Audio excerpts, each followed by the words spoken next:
Hello, friends. My name is Steve, and welcome to the Friday Conversation, episode 99. 100 is next week.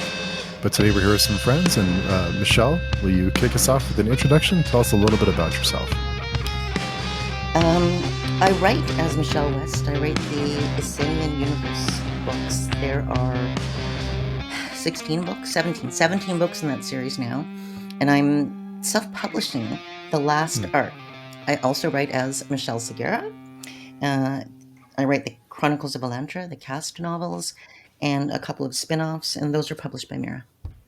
Okay. And our friend chibipoe is here. chibipoe, how you doing? I'm doing good, thanks. Well, I'm chibipoe, a longtime fan of Michelle's work, and other authors as well. And glad to be here. Glad you can make it. And Jose. Yeah, I'm Jose. I run the YouTube channel Jose's Amazing Worlds, and I'm still amazed that Steve has me over for these conversations after all the times. Do I want to ask why you're amused? No. Yeah. Well, I'm still amused that you say yes whenever we're all surprised. So I'm just glad I haven't scared you away just yet. But Michelle, I guess to start off with, I was curious. I didn't realize that you're self-publishing the rest of the books. Is there a reason you made that change? Long or short? Well, actually, you'll probably discover I'm never short. The first 16 books were published by DAW Books, and I think 1994 was the first one. So all along, they've had the same editor, they've had the same publisher. And I was quite happy at DAW. DAW was kind of like my home. And then a number of different things happened between DAW and Random House and Betsy Wolheim and Sheila Gilbert, some health issues, some other things. And Betsy decided that she would sell the company. Partly because if her daughters had been interested in publishing, I don't think she'd ever have sold it. But the distribution agreement and the renegotiations were causing issues. So when they did that, Betsy, they'd bought 4 more books, which it wouldn't have been. And I told Sheila that when I sold them. And so they actually canceled that contract before they sold. So then I had no contract. And I was about 200,000 words at that point into the book, although I had just decided 110,000 words had to go. Wow. And then there was panic, a little bit of panic. I was not at my best. It's like, but I haven't finished yet. I'm not done. So there were household discussions. Okay, what can we do? My one small regret is about 2 weeks after I started the Patreon, Canadian publisher ECW said that they would take the books. Oh. Up to 275,000 words. And I said, no, I'm not sinking a small Canadian press. Really this focused. And also because Canadian publishers are supported in part by Canada Council grants. And I've been published by a Canadian publisher, even though I'm a Canadian author. So I didn't know, and still kind of don't, how that paradigm works. It's not entirely just commercial. But also I'd started the Patreon because after looking at various models, I had friends who'd run Kickstarters. I know people who are still running Kickstarters. I thought actually having to cheerlead a Kickstarter for 30 days would cause a mental breakdown because basically you have to spend 30 days saying, wow, this is exciting. I'm not a cheerleading, exciting person in that way. And you have to constantly blast it on social media. And I'm also not a big social media person. I do some social media, but for me, it still retains I have 15 minutes. Let's go to the water cooler. And I'll chat to people I know or chat to readers and then I go back to work. So you can and not monetize, but you can get word out on social media. And so discussion with people, excuse me while I quit this. You're going to get this. And I finally said, okay, I'm going to try a Patreon. I'm going to try starting a Patreon. So that was my household discussion with 2 people saying absolutely no Kickstarter. And I don't know about the Patreon. They didn't say no to the Patreon. And I said, look, I only have to make this amount of money, right? I want to finish these books.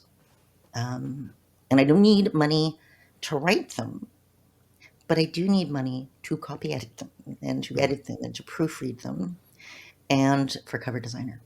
Those are the very base things that I need. I can just do the book as an ebook, but I need to make that much money. Now, one of the things about all of the forms of editing and proofreading, not cover design, is that the longer the book is, the more money it costs. That's why publishers, by and large, want smaller books. Readers are okay with larger books. Yeah. But the cost of the whole production is greater if the book is longer. And so I started the Patreon and just kind of had about, actually it was less than a week of breath holding.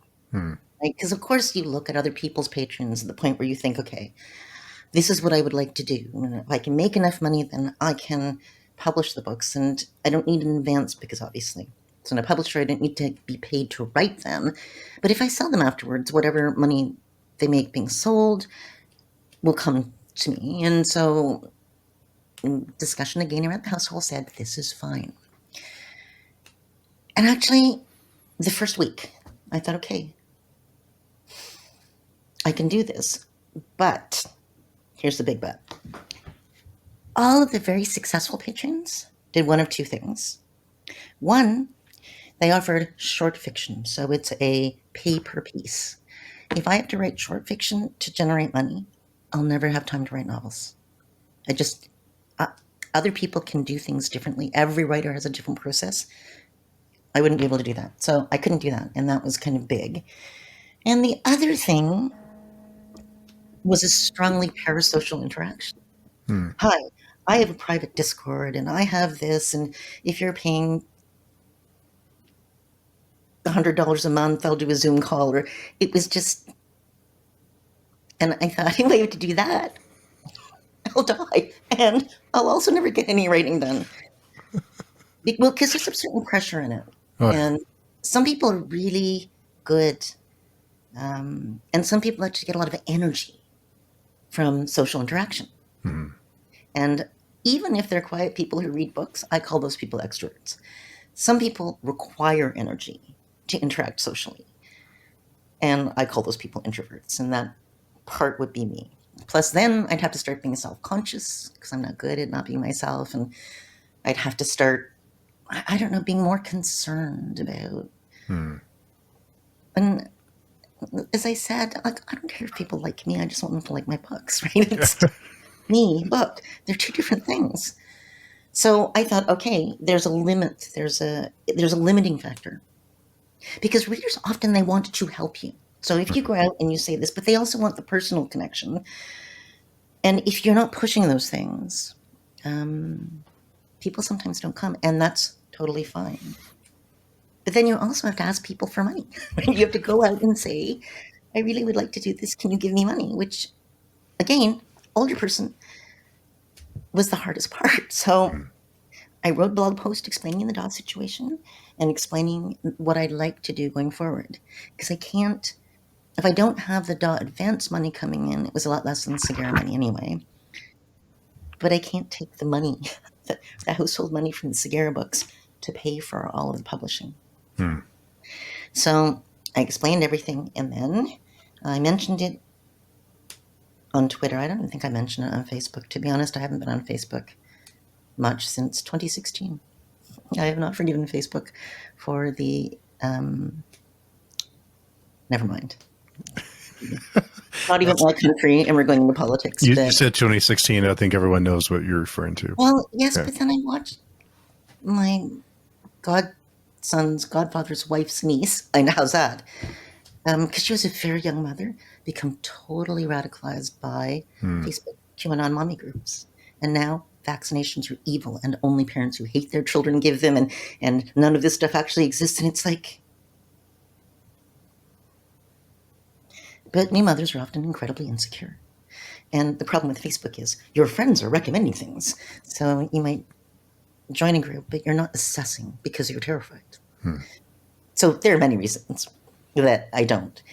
But then I did that, and that was fine. And then I just thought, okay, we're going to let this be. And I think in the first 10 people who joined, one person said, "What are you doing?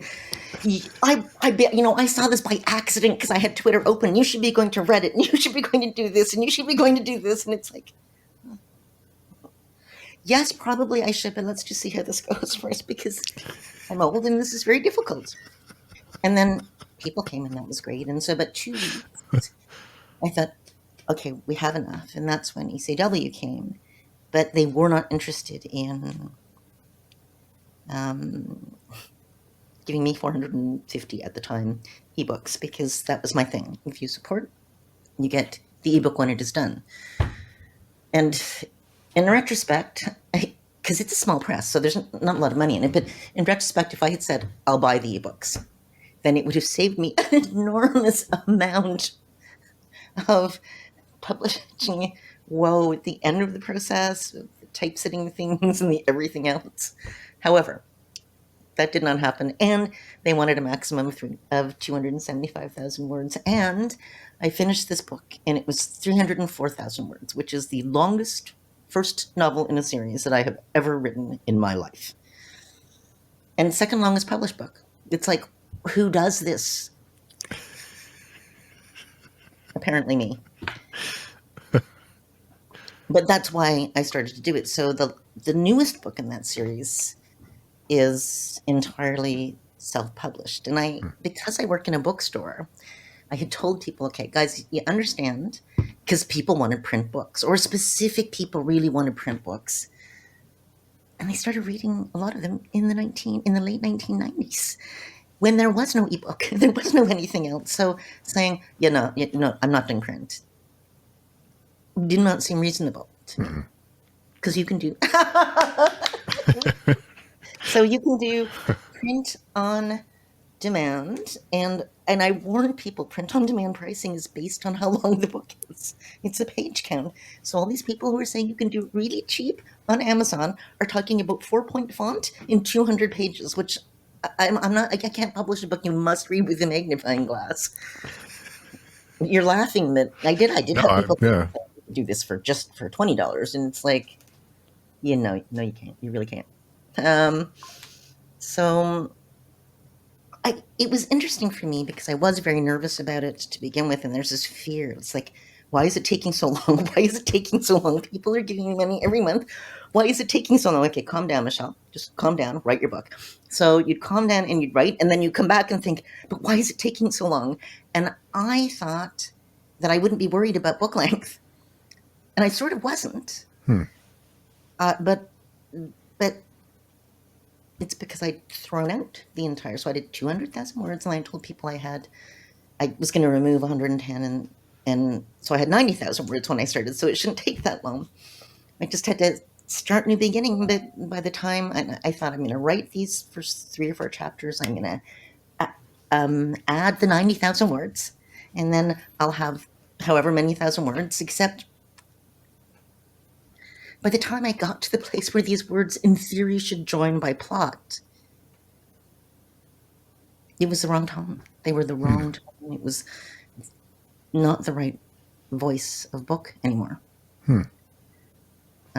So then I thought, okay, but I can at least keep this section. No. Okay. I can at least keep this section. No. When I hit a writing wall at one point, my alpha reader said, "You're trying to keep that bit in the end." And I said, yes, because I think it's important. And he said, give up. But it was the same thing. There was no way to kind of graft that part in. So it's 200,000 words, a book that is almost totally different from the book that was published.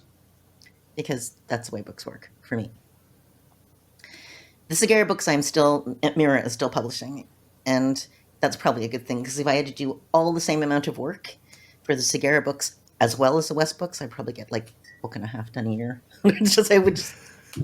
I don't know, people say publishers add no value, and I gotta tell you, I think they're wrong. They're very wrong, because now you have to be a managing editor. You do have more control, in theory, right? So, but I don't know how many authors are actually certified art directors, but one of them is not me. And I don't know how many authors are certified managing editors, and the managing editors are the people who schedule everything. I have a copy editor who's incredibly precise, and she does a whole bunch of different things. She loves this particular job for a variety of reasons, but she is slower than she sometimes thinks she will be. And if she is late, then like the audiobook narrator loses that slot, and because 104,000 words, that's 3 weeks, and the proofreader loses that time. So they both booked time that I then kind of screwed them out of because of this. And this is the type of thing managing editors are used to. So they kind of fudge deadlines, kind of fudge other things, so that they can try to massage things to get things to the people they need to be sent to on time. So next book, and then I learned other incredibly important publishing things. I have self-published short stories that were reprints. So I figured this would be like that. Oh, this was so not like that, because I said I'm finished the book on the writer blog, and then people immediately went to Amazon. And then they came back, and one person said, "This is going to sound like a stupid question, but what name are you writing this book under? Because I went to Amazon and I couldn't find it." And that would be because it's not on Amazon yet. So people were looking because they read about it. So then I had to say, okay, I need it 2 months in advance. Like, I need all of that information so I can put that information out there earlier, so that I'm not fielding panicking readers who are saying we can't find this, or I thought you said you'd finished. And this is a thing a publisher does. Yeah. And this is a thing that a self-publisher who has no great desire to be a publisher does not think of. Yeah.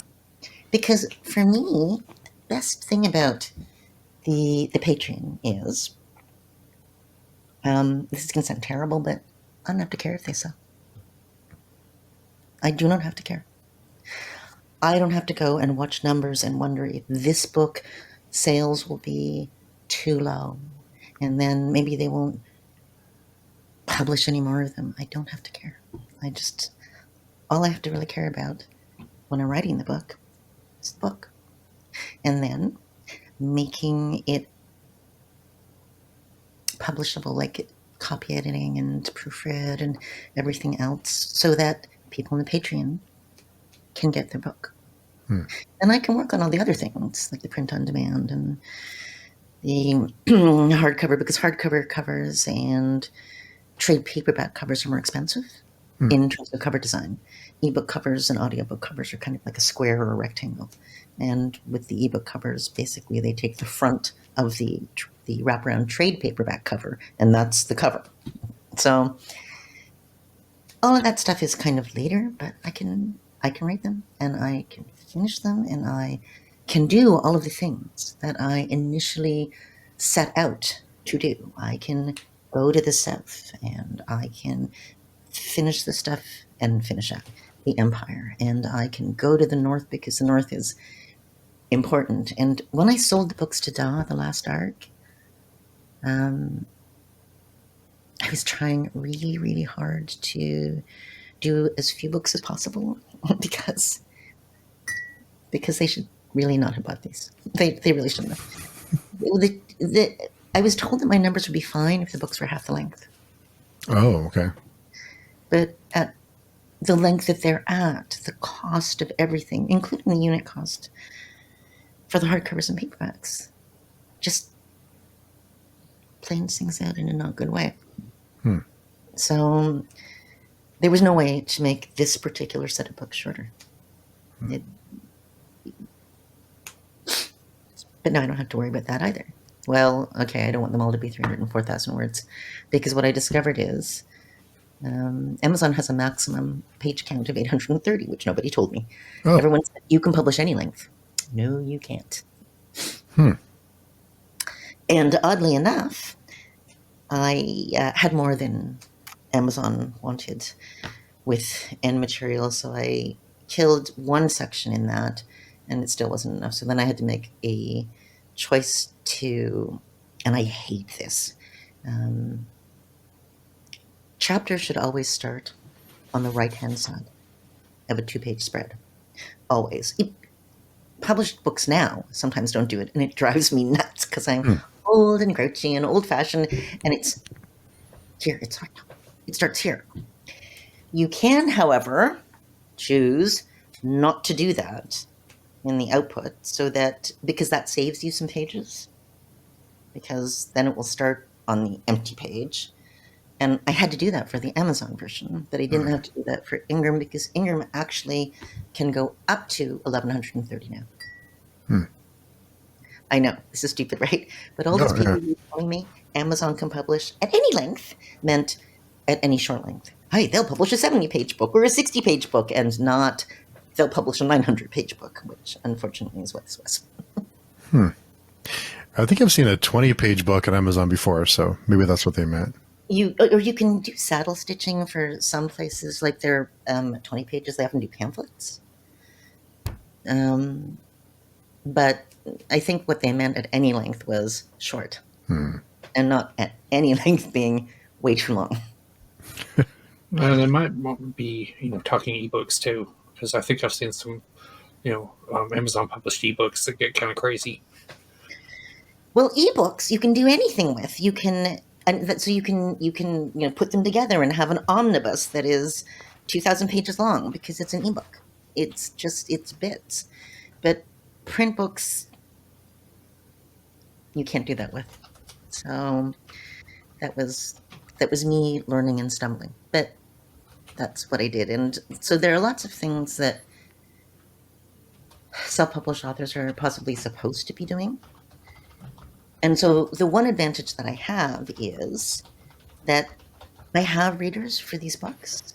And so I'm not trying to establish a name, an unknown name, in the wilderness of Amazon. And that's a lot harder to do. I asked Hugh Howey, one of the indie successes. We were on a panel together, and I asked him, all right, so how many books did you have out before one of them hit, before one of them gained traction? He said 9. But you expect, the self-publishing model at the time is short books, like about 70,000 words, quickly. These are two things that don't apply to me. So I understand how different paradigms in self-publishing work. But he did mention that I don't have to care. Right now, I am making enough to publish the books and to do them properly, to give them to the people who want them. So I really just focus on writing the book. And I love writing. But I have a few things to say. When you were asking, is there anything you want to talk about? I wanted to talk a little bit about that because in the last 3 months, like 5 different people have asked me, how have you kept writing? How have you written so many books? What is the secret to career longevity? And one of the secrets is luck. It takes a certain amount of luck. But the other secret is I write the way I always wrote. And publishing is the day job. Because publishing and writing are not the same thing. But they are very separate for me. So there are things I can't write. And there are things that I can't quite figure out how to bring into my writing. They don't take root.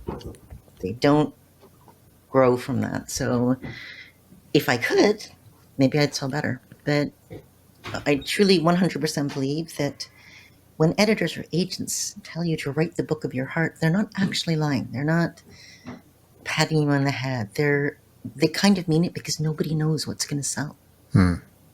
Nobody knows what's going to hit. There are people who thought their careers were over, and now they're New York Times bestsellers after this kind of dip. But the thing is, they kept writing. There are people who were mid-list enough that they could get their books published, but it wasn't until book 16 that, again, they hit. And also NYT #1. But what distinguishes them is they kept writing. Jim Butcher, NYT #1, maybe not with the Cinder Spires, and I'm not going to talk about that cover because I rant for at least 10 minutes. But he was published not even as frontless title. The very first couple of, maybe the first 3, were kind of, the 4th book offers by Rock when the sales reps came around. You don't know what's going to catch on. You don't know for sure what's going to sell. Everybody has hopes. Everybody has dreams. But if they tell you, write from the heart, they're not necessarily saying, don't write something derivative, because so much of what we write is a response to what we once read. Things that we loved, things that moved us, things that kind of sunk into the loam of our writer brains. But they are saying, write the story that you have to tell, or write the story that you really want to tell, write the story that moves you the most. And some people do not believe that. But it's kind of true because nobody knows. So,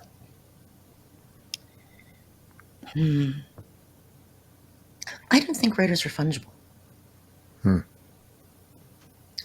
I started writing because I always loved reading. Even when I was 5. I remember when I was 6, I decided that I would write a book. And I was so frustrated because none of my letters looked like type because I didn't understand printing presses, right? How did they do this? How did they get it to look like this? I was so frustrated. So the books that I love can't be switched out. I love what I love. I love Terry Pratchett, and I love Adrian Rich's poet, and I loved the Tolkiens. I loved Guy Kay, but you can't substitute one for another. In my library canon, they're not fungible. Do I love them? Yes. Do I love them like a crazy person sometimes? Yes. Are they fungible? Can I just replace one with the other? No. So that's the second thing. I don't find it...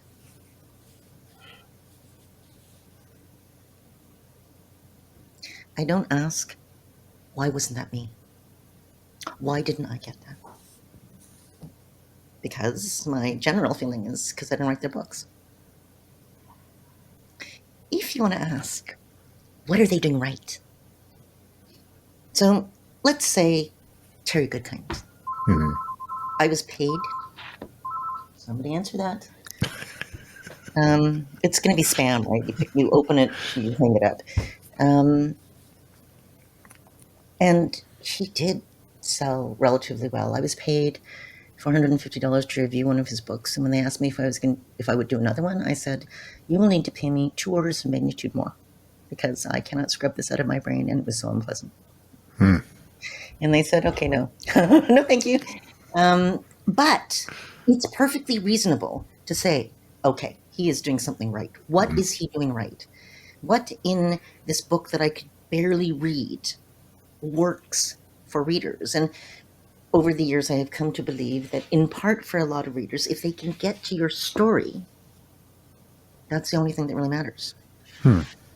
Because I'm a writer, the way that you construct sentences actually matters. And so,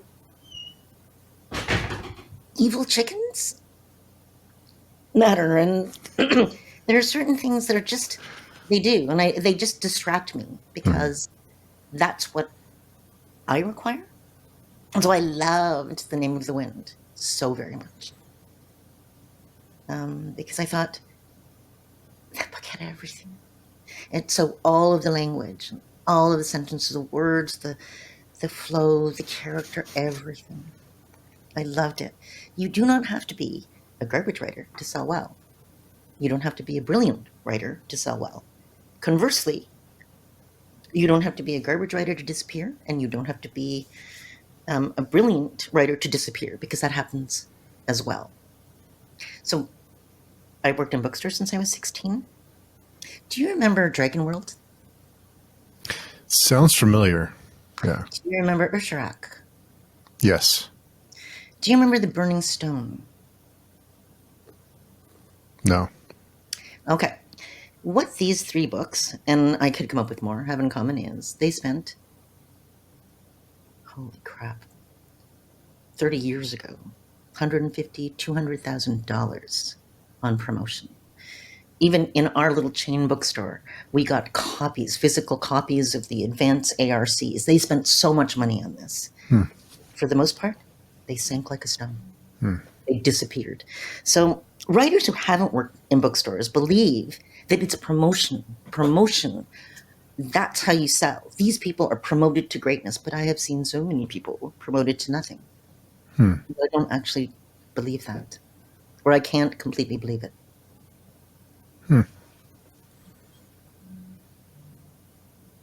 No?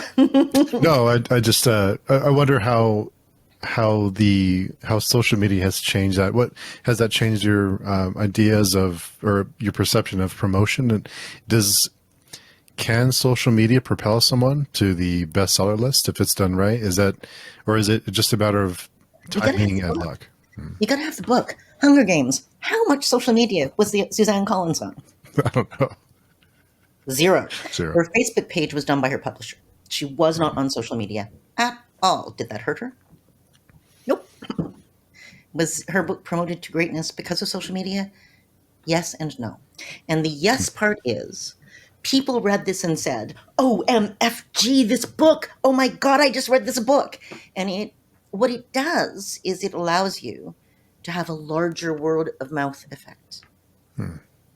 So all of these people who love this book are talking to their friends who love this book, and it's the word of mouth. And if you, as a reader, have a little not even little, social media following, then your word of mouth is reaching way more people. But it's not like she gave that person the book because she wasn't on social media. So do I think it hurts? No. But if your social media presence is not somehow reflected in your books, you can have a great social media presence, but the sales don't reflect it. Because what you'll get is the bump of people thinking, I really like this guy. I'll try his or her or their book. And then thinking, this is not for me. They can interact and they can read the social media from that point on, but they're not going to be a buyer. There are people who follow John Scalzi who can't stand his books, but who love him. Yeah. And so if you want to be big on social media, everybody's grasping at straws because let's go back to nobody knows for sure what's going to sell. Yeah. And publicists or editors, they're looking for your social media presence. They're looking for your platform, sort of. It's much more important for nonfiction. But that's not a guarantee that the books are going to sell. It just means that you are better at building social media platform. We talk to a lot of self-published authors, and a lot of them say, well, I hate social media, but I have to be on it. And I wonder if that's true. I will say that all of my knowledge about self-publishing is actually old. It's probably about 8 years old. And my general feeling at the time was no. Because the long tail model of publishing, which doesn't really exist in bookstores anymore. If you're wondering why, publishers will sometimes go book 1, book 2, book 3, like a month or 2 apart. It's because at a month or 2 apart, those books are still likely to be in the bookstores. So it looks like when people come to look at the shelf, this person has written books. Whereas if you do a book a year, the second book might be there, but the first book might not. The bookstore might not pick up the first game. So you're trying to build shelf presence when you can't guarantee that you're going to keep the backlist in stock. And actually, I had wondered about that until the editor said, "Oh yeah, because of this," and I thought, "Oh my god, of course," because now everybody is trying to sort of fit in with the changes that have been made over the long term. Mhm. When I first sold a book to Del Rey in 1989, their general feeling was you needed 5 books before they could tell whether or not you'd have legs. Nobody has Wow. 5 books now. They have 1 book, maybe 2 books if you write them quickly enough. But you don't have that. So that the idea that you're now building an audience slowly, not there. Hmm. And it's unfortunate because, again, if a publisher decided that you had to have huge numbers instantly, then there would be no Jim Butcher because that's a slow build. Steve Sterling's books, same. Like I can point at certain authors, some of who disappeared, like Lee and Miller for a long time, and who kept writing, and who came. I think Bain eventually picked them up. Well, Ace did, and then Bain, and then they made a home with Bain, and they're still writing. But you almost have to have a little bit more control of the publisher to give people that backlist, that keep these books in print. Let's see if it builds. And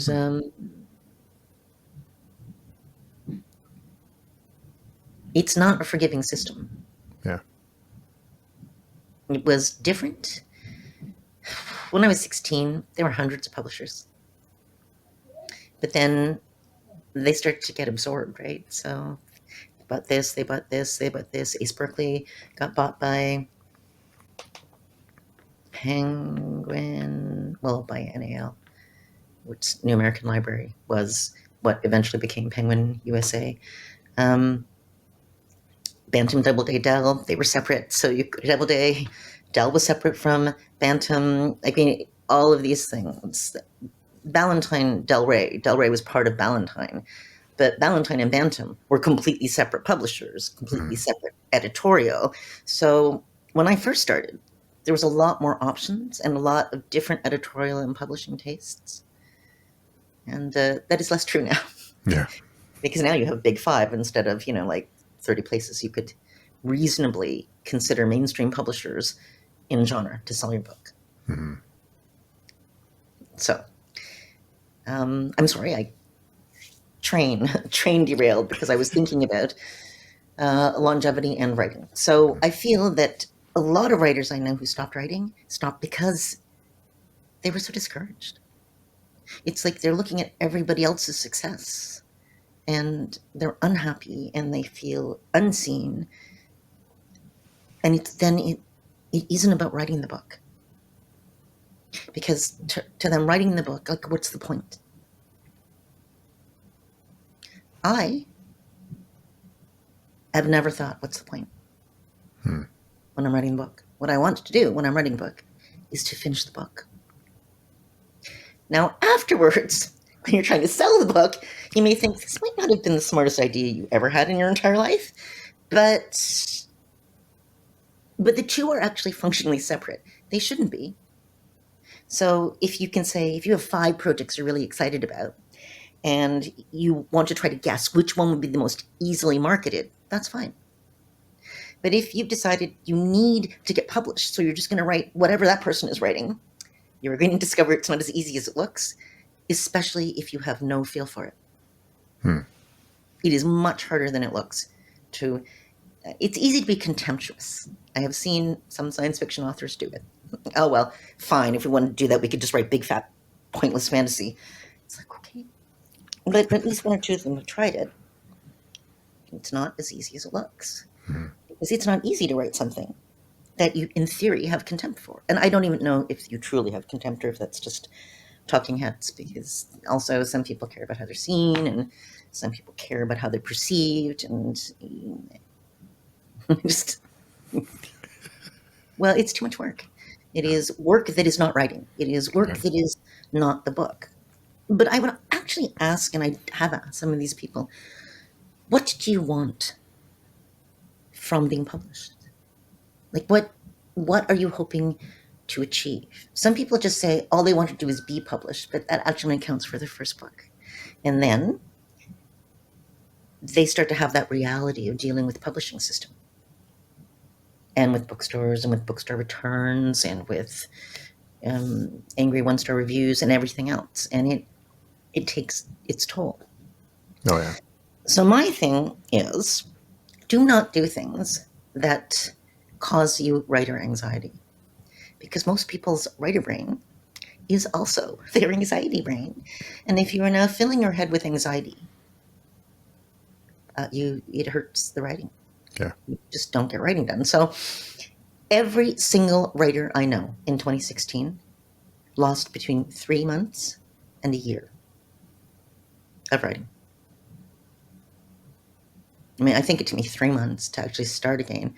And I started writing. I was a little bit behind on that deadline. And then when I finished, when I got my feet back under me and finished the book and went back to the beginning, I had to throw out almost half of it. Wow. Because it just, all of this, that fundamental world shift had changed so much, and the anxiety had just eaten too much of that space. So then I realized, okay, we cannot doom scroll if we can't act on it. If there are things that you can act on, sure, do those things. But now you were going to approach certain things in an actionable way. Mm-hmm. I mean, I am not going to Gaza, and I am not going to Israel. And if I am concerned about the situation, I give money, because I can do that. I give money to different aid organizations because I can do that. But I can't. I have a perfectly good imagination. I can absolutely guess what is happening. And I'm not going to spend all day, every day reading it. Mm-hmm. It will just... So then, actionable. Do I have the time, bandwidth, the money to do something? Yes. Okay. Read enough so that you know that this is a reasonable place to go and a reasonable thing to do. Do the thing and then put it aside. Mm-hmm. And go back to what you were doing. And it's like Amazon reviews. Somebody said, don't you check? And I said, you know what? I used to check maybe 3 times a year. But here's the deal. When I'm in a bad writing place, if it's a bad review, as all authors, I feel terrible. And said, well, but if it's a good review, don't you feel encouraged? I said, no, I feel worse, because it's a good review. And when they read this horrible thing I'm working on now, they'll stop reading me forever. It'll be the end of my career, right? Because then you can disappoint expectations. Like, it doesn't help. So when I'm on a very even keel, I can go and check. Mm-hmm. But that doesn't happen very often, and I avoid it. And because I just thought, you know what? That's destabilizing. Let's just skip that part. And the social media wars are frequently destabilizing and enraging. So let's just skip that part, because it's not like there's a lot I can add. Mm-hmm. Without getting into an internet slap fight. And as we all know, those can go south very quickly and last forever. And then, of course, you're invested in it, so you don't pull out. It's just, don't start the investment. And so, honestly, it's acknowledging the things, acknowledging your strengths and acknowledging your weaknesses. And a lot of people don't like to acknowledge the weaknesses. If they think, well, this shouldn't bother me, they will keep doing it when it is bothering them. And when I don't think I can think this shouldn't bother me, but my second response is, but it does. So the pragmatic approach is, do not do things that injure your writer brain. Do not do things that eat at it, that take away writing space. My big writer advice. Second, if you are in a position where you see people's good news and it makes you feel terrible, stop looking until you are on more stable ground and you can go and be happy for people. But if every time you see good news, you feel like it's never me, stop looking. Just stop. It doesn't matter if you shouldn't feel that way. It doesn't matter. Just stop. Unless you complain about it, no one's going to know. Just stop. Mm-hmm. And some people look at me funny, and one or two people have said, so I have nothing else to say to that.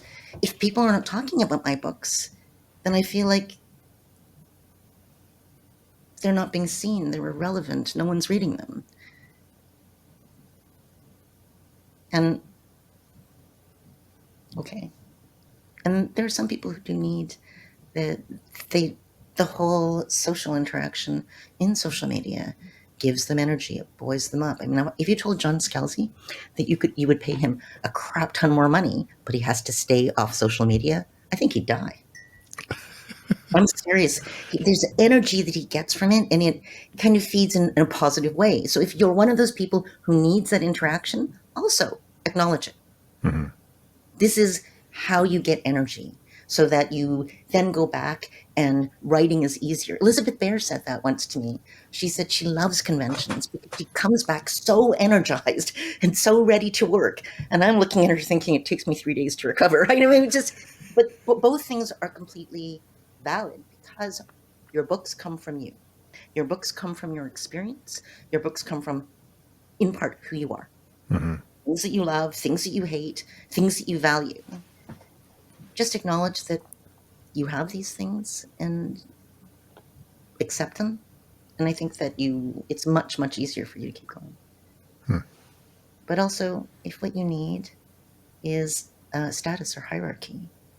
So now I need to be properly published so that people will acknowledge I'm a real writer, and I don't understand that either, to be honest. Then it's information, accept that that is true, and then again, start looking at what the new paradigm is. Start looking at the things that you can act on.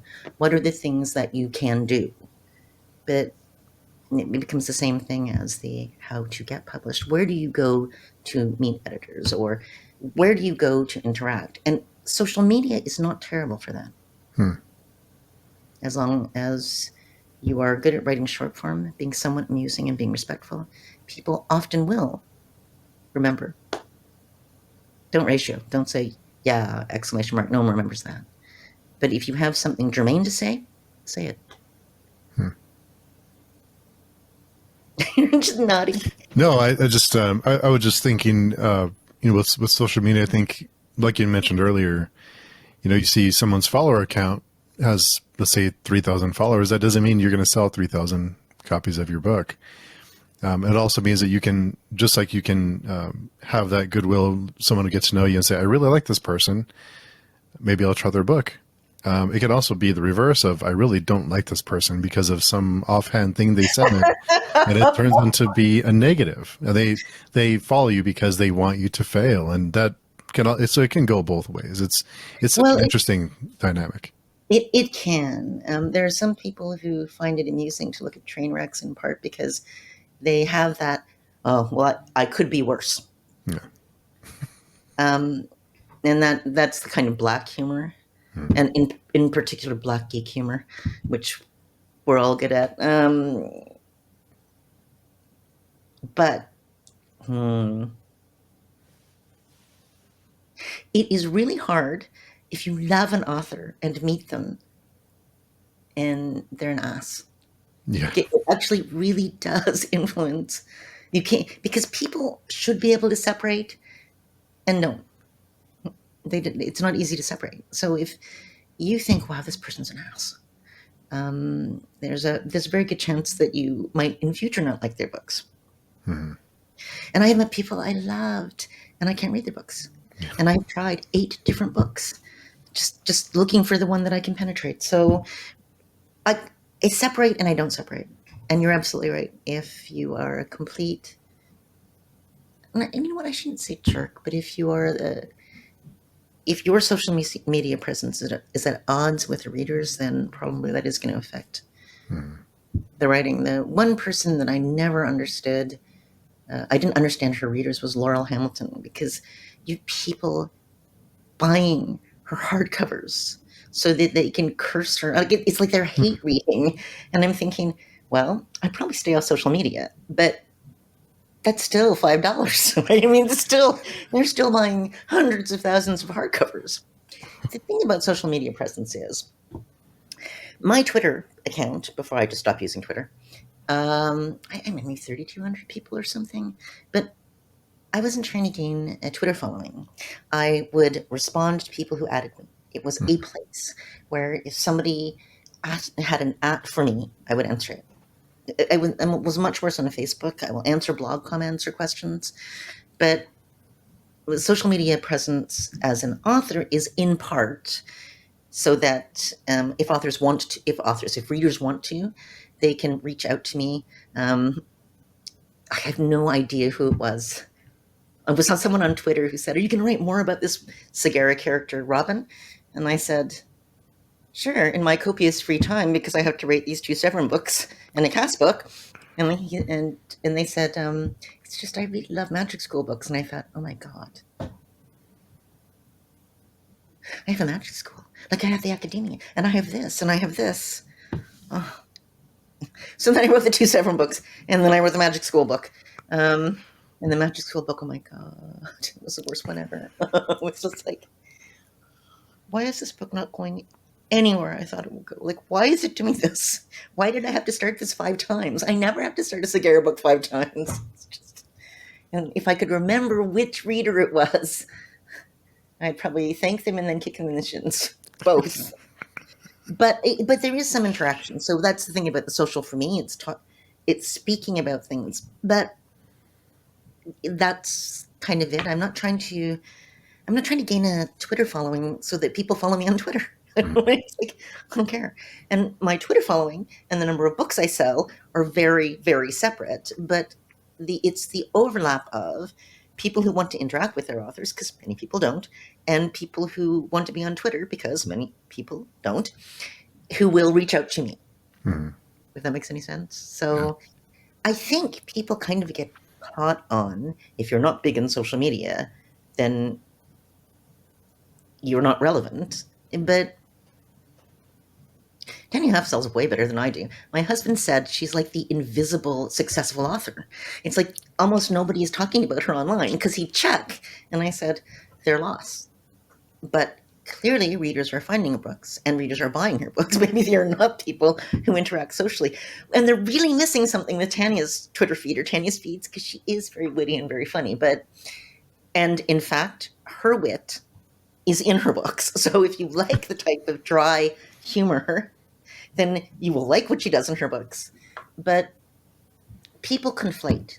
Oh, you're big on social media, you must be big. I think that might probably get worse rather than better, because there's a TikTok generation. However, book talk is big. And the book talk young adults, they're all reading print books. They're all reading physical books. They're doing their little videos about these books that they like on TikTok. Or so I'm told, especially by young adult authors, because I don't have a TikTok account. Well, I don't. It's the whole Chinese government owns it thing, and I realize that that's paranoid. But it's the same reason I'm never going to do one of those DNA find your ancestry things. Although it's not just because the Chinese government owns it. It's because my general feeling is, if that information is essentially publicly available, insurance companies are going to screw everybody over when they get their hands on it. Oh, we're not going to insure you because you have this genetic tendency. We're not going to insure you because of this, and no, it's just thanks. I can mess these things up on my own. I do not need to pay somebody else to take my DNA sample and get that information. I know. So sometimes we're cranky. No, I think anyone who reads the TikTok terms of service should be worried. Well, it's not everybody's terms of service. So this is YouTube terms of service. It's not good. The Twitter thing, everything else. I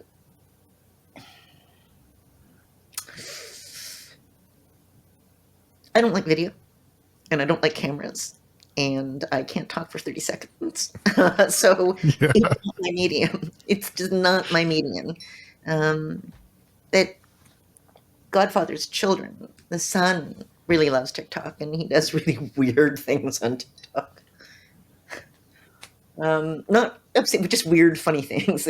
So my children will be in the corner sporadically laughing, and they're now in their 20s, late 20s, thinking it's hysterical. But they're one generation up, so they're the Twitch generation. My son was 13 years old, nobody said, what television shows do you watch? They all wanted to know which YouTuber you watched. Mhm. And then it became, which Twitch streamer do you watch? And now it's TikTok. Hmm. So it's one really good thing about having young children and then young teenagers around you on a constant basis is that you actually watch the social dynamic and the things that people are using as they're in motion. Also, I think reading is still really important. I really do. As a writer, if you can find the time for reading is important. Like if you can't find things you love to read in the current publishing paradigm, it's a lot harder to write to it. It's a lot harder to write for that reading audience because reading tastes move. I love Lord of the Rings. I first read it when I was 12. I could have read it when I was 9, but when I was 9, I opened it up and it's like, who the hell is Frodo? I want to read about Bilbo because I'd love The Hobbit. So when I was 12, I opened it up and I thought, okay, I'll read it. And I loved it. And I immediately started it all over again. And I think I read it like 6 times in a row because I loved it. And then I read it at least once a year until my children were born. I was exhausted. I can't get people to read it. People will buy it because I love the movies, but you really have to bookmark them past the birthday because nobody wants to read a pastoral birthday. Like, oh my God, this is so boring. When does it get good? And that's modern. In fact, Patricia McKillop, Riddlemaster of Head, I loved those books. I still do. A 15-year-old English class come in and they were bitterly complaining about that fact that it's pages of nothing.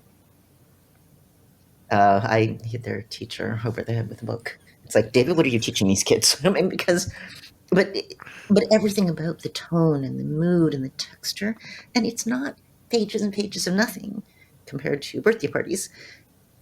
They just missed. None of it resonated with them. And I sometimes wonder if that's this proliferation of constant imagery. If we want to know what the Eiffel Tower looks like, we look it up. If we want to know what anything looks like, we look it up. If we want to know the fauna in some place, you Google and then hope as AI and ChatGPT go live that some of the information you're getting is actually accurate. But you have the visuals for every single thing. And, back in Victorian times, tourism was reading practically. You might spend your entire life within a 20-mile radius or a 10-mile radius.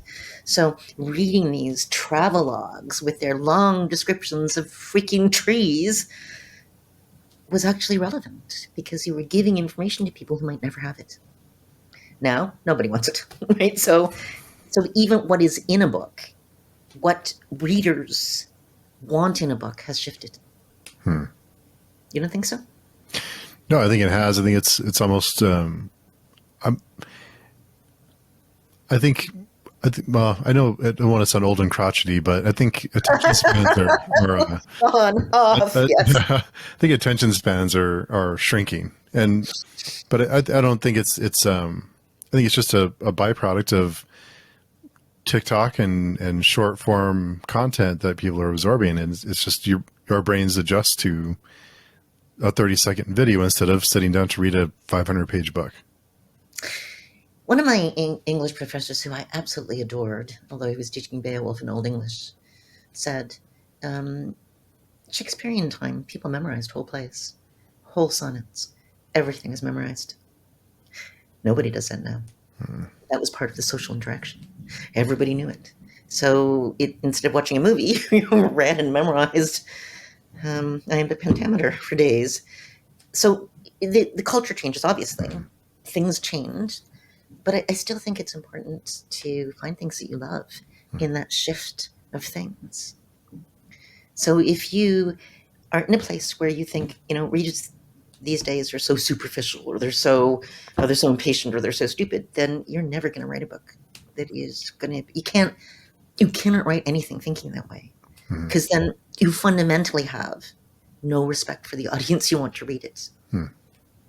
So finding things that you love, and even though they can be a bit different, they can start differently, finding things that you still love and still interact with is, I think, one of the most important things you can do for longevity. it's not just finding books because you're writing books. It can be finding movies. It can be finding comics. It can be finding games. It can be finding things that are modern and now that you interact with that have a strong effect or that you resonate strongly with. Because I think, honestly, part of writing is actually experience or positive experience or negative experience.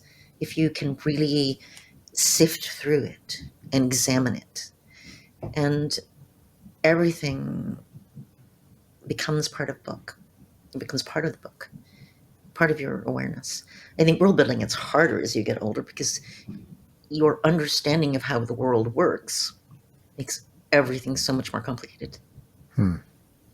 So, back when you write your first book, or when I wrote my first 4, did I think about the economics? No, not at all. I was 26. You work, you get a job. Was I thinking about the movement of economics? Was I thinking about the type of industry or country that arises when you have certain types of forests or certain types of geology? No, it wasn't. Right? And I would argue that many people still don't.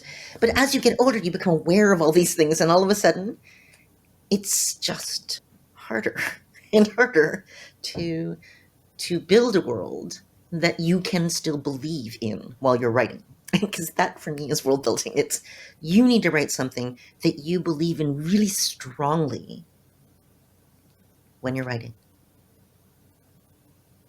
That's what makes it. You have to be able to suspend your own disbelief. And the older you get, the harder it is. It's just, okay, I didn't think about that, did I? Oh my God. And the stupid thing, and Tanya always gets mad at me for this, is a lot of this stuff won't appear on the page. It just won't. It's kind of that background knowledge, but it won't appear on the page. In which case, why are you doing this? Yeah, okay. Fair enough. Good question. But I also think, I hate maps. I hate them. But I know 2 writers who love maps. Their downtime, if they're world building, is to go to Campaign Cartographer. I don't know if you've ever heard of that. It is your hostile mapping program that was originally written for Dungeon Masters, and make maps. It's like, okay, but then now we know, and if we do this, and we have the geology for this, so we assume this and this, and I think, okay, I'm going now. I'm not doing that here. You can do one for me.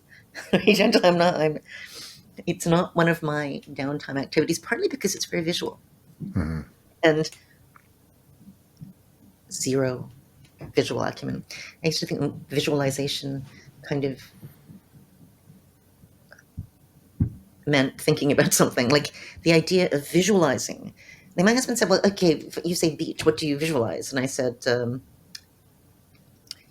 yeah. And he said, no, I can sand, or I can do this, or I can do this. And I got nothing. So my doctor said, that's impossible. You write books. It's like, oh, right, because I'm painting them.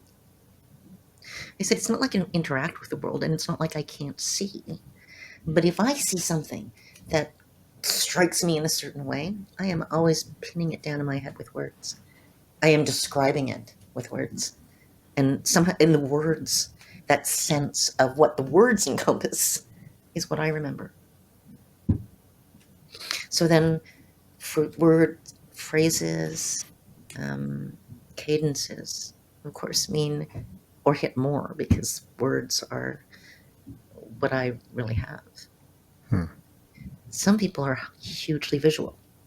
Some writers see their book as a television show. So when their character's talking, they know what they're wearing, they know what they look like. They see it play out as if they're watching television, and I'm thinking, no, really. It's like, can I have that? Because I bet scene blocking would be way easier. Because I can think, okay, these are the people in the room, but forget to mention it until one person speaks. That's my worst weakness. Someone will say, wait. But when was he in the room? Right? Why was he in the room? It's like, well, clearly he's in the room, he's speaking, but the idea that I have to say something about everybody being in the room before they go into the room took me several books to actually realize. And then then physical description was really hard for me because I started writing poetry, and poetry doesn't have physical objects that are not fundamentally important to the poem. So my first iteration of a book, my editor said, okay, this is very powerful. There is no physical description whatsoever of anything in it. And now, Michelle, you are going to go back and you are going to add physical description in every scene. Oh my God. So then I had to go back and add 15,000 words, scene by scene, trying to kind of fit them into the flow of that scene. And one of the very few reviews I got for that book was a Locus review from Carolyn Cushman that said, this book has no physical description. I mean, so then I would go back to books where, books like Anthem, actually, where they have 6-page descriptions of a building, but it's still fascinating. And so now you're reading these things, but you realize that it's the viewpoint. The viewpoint is fascinated with this building and the history of this building and knows all of its nuances. And so then you go back and you're choosing viewpoints that have a strong investment in the thing that you're describing in one way or another. So it takes it into internal, but it externalizes it because it's really, really important to the character. You're looking at me funny. No, I was just wondering how many authors have struggled with visualization. Jose, are you visual when you write? Sometimes I do. Yeah, I think. I think definitely. Particularly because the kind of things I write are kind of set in the present world, so I will have a relatively clear image in my head of where the action is taking place. So yeah, definitely. I would find it very hard to write fantasy, I think, even though I read a lot of fantasy.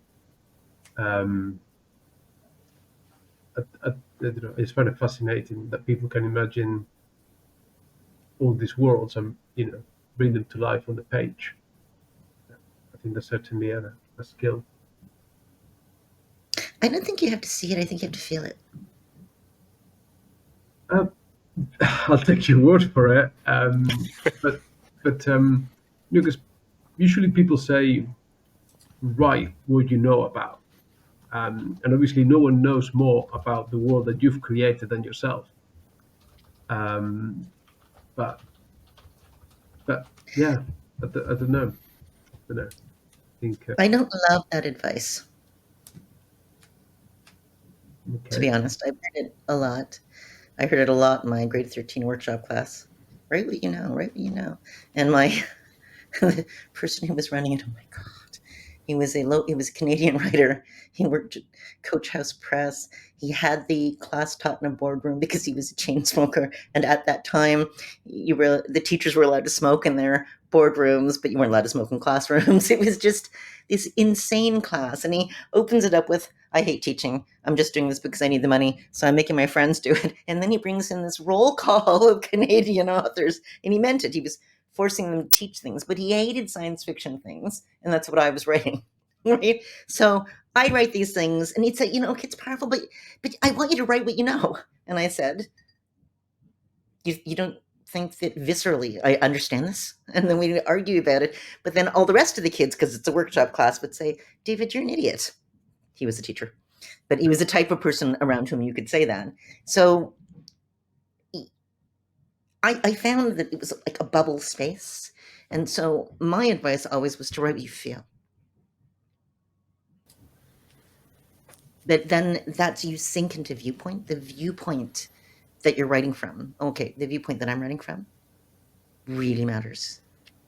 So it's the viewpoint that notices different things. I mean, if you have 4 different characters who walk into a bar, like a seedy bar, they're going to notice different things. One person is going to think, oh my God, the air is so thick here you can't even see 5 feet because they don't like smoking. Like what they notice defines them almost as a character. What they like, what they don't like, what they're afraid of, what they're tired of. Like, when somebody walks into a bar and thinks, great, pickup jerk is walking over. Like it tells you a lot. And it's the same location. And it can be the opening of the same book, but the different viewpoints give it a totally different feel, even though it's modern. And I think that's important. But then the minute that you start to write from the viewpoint, lots of things come up. So cultural things come up. Because that's the culture the viewpoint character has lived in all their life. And the way that they respond to things comes from that culture. And that got me in trouble a couple of times in Broken Crown. More than a couple of times. People found it very upsetting in places. And once in Hidden City, right? Somebody actually reviewed the book, and it really upset him a lot. And then he sent me a link to the review, which reviewers in my generation never did. Because authors of my age were told, don't read reviews. Don't interact with reviewers. Do not respond to reviews. And so the idea that you're sending me the link to your review was just, it was so weird. He's the first person to do it. But it upset him. And so finally we started talking back and forth about why it upset him.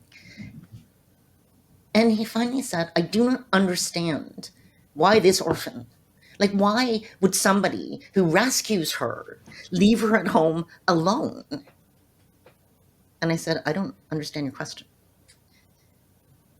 And he said, but she's at home alone. And I said, okay, if her father had not died in the port accident, she'd still have been alone the entire time. Because it's not like there's a welfare system, right? It's not like she has any other family. If he doesn't go to the port and earn money, they will starve. And he was just shocked because it hadn't occurred to him that the entire structure, and I'm obviously not lying about it, but it hadn't occurred to him to think in a situation where there's no family net, there's no social welfare net, did people starve? Sure. So it was interesting, and it was the same with the Broken Crown. People, the person, one, both men, oddly enough, really upset because he did not understand the reaction of one of the characters, and I didn't even understand his question. So we're going back and forth until I realize it's again, it's a cultural question.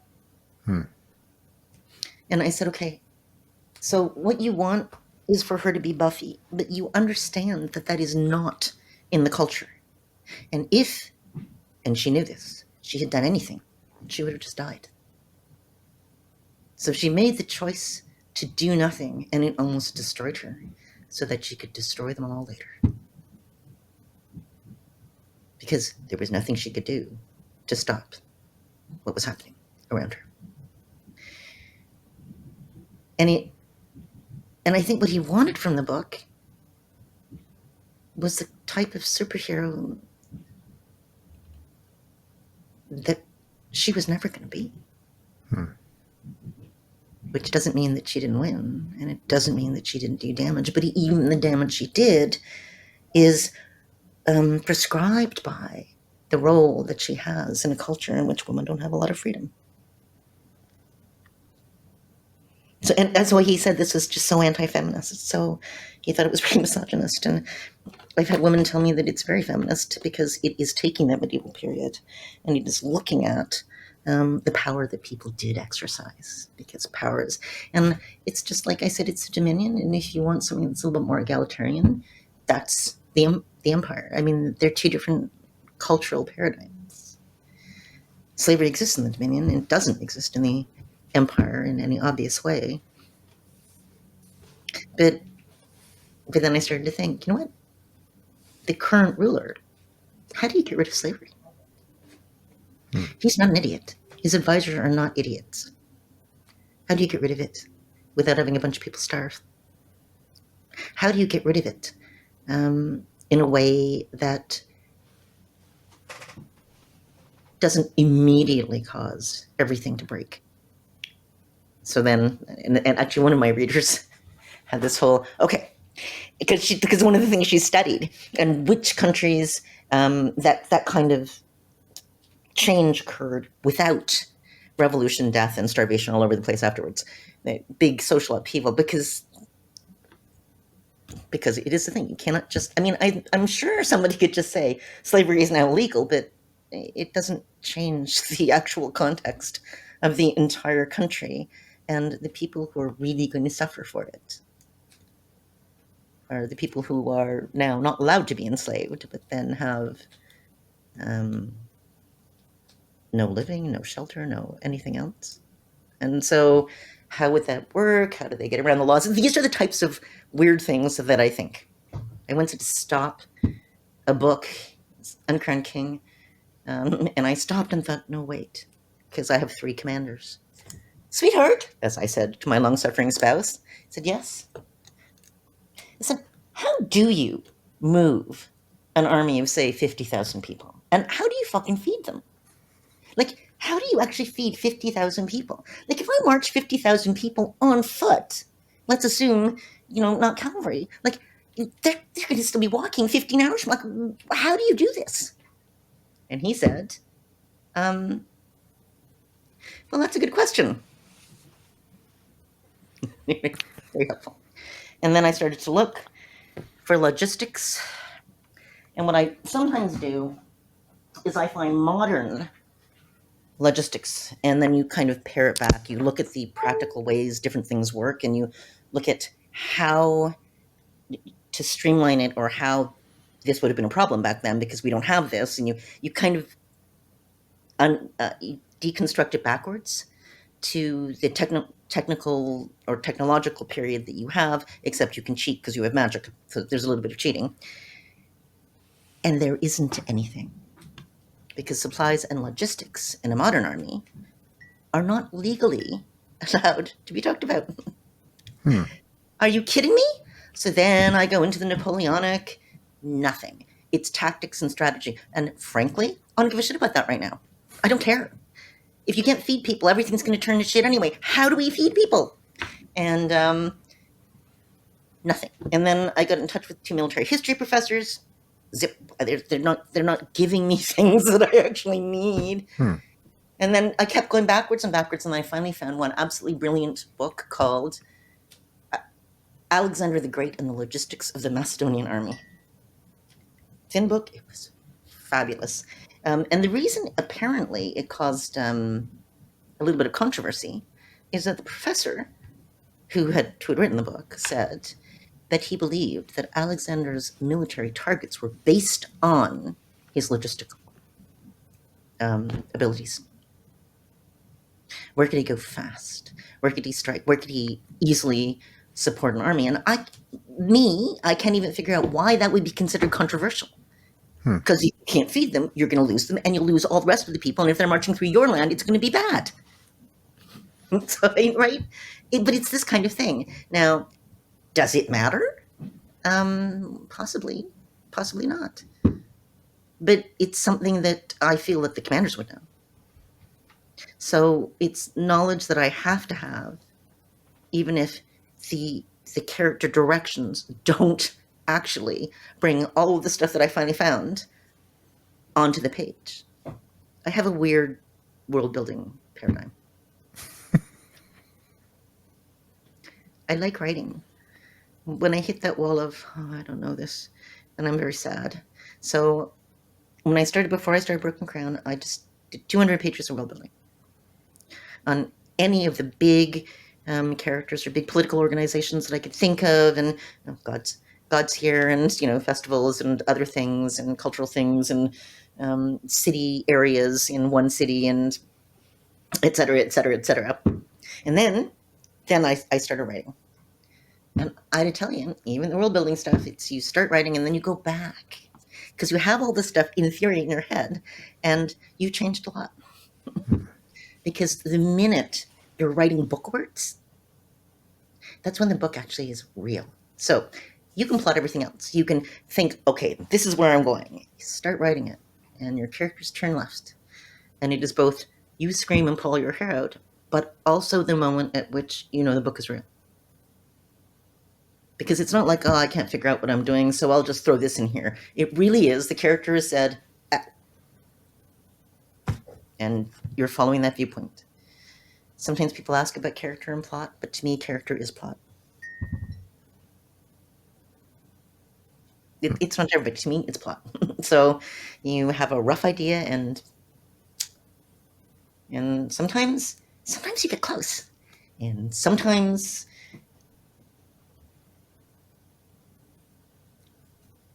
with the Segura books, I write to an epilogue. With the West novels, I write to an ending. So the ending, everything that you do while you're writing the book, any little strand, any little direction, it resonates with that ending.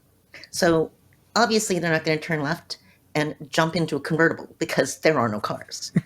Your subconscious is never going to make them do that. It doesn't happen. But your characters are smarter than you are, and your subconscious is a little bit smarter than you. And things that make perfect sense on the page when they happen are not things that you plan on. So it's just like, oh my God. And then, you go away. And the way I usually get out of these difficulties is I think, well, all right, this is what happened. What does everybody else do? And some of the people are panicking and some of the people are planning. And that it kind of said, does that sound weird? No, I guess finding that balance of character and plot, like you said, you see characters more as plot than characters. No, characters are characters. Plot is character. My favorite piece of fan mail about Broken Crown was a reader who I still have, and she said The Broken Crown was the first book she had read in 10 years or longer, in which no character did anything that she thought was for authorial convenience. No character did anything out of character. And I said thank you, because it certainly wasn't very convenient in at least 3 places.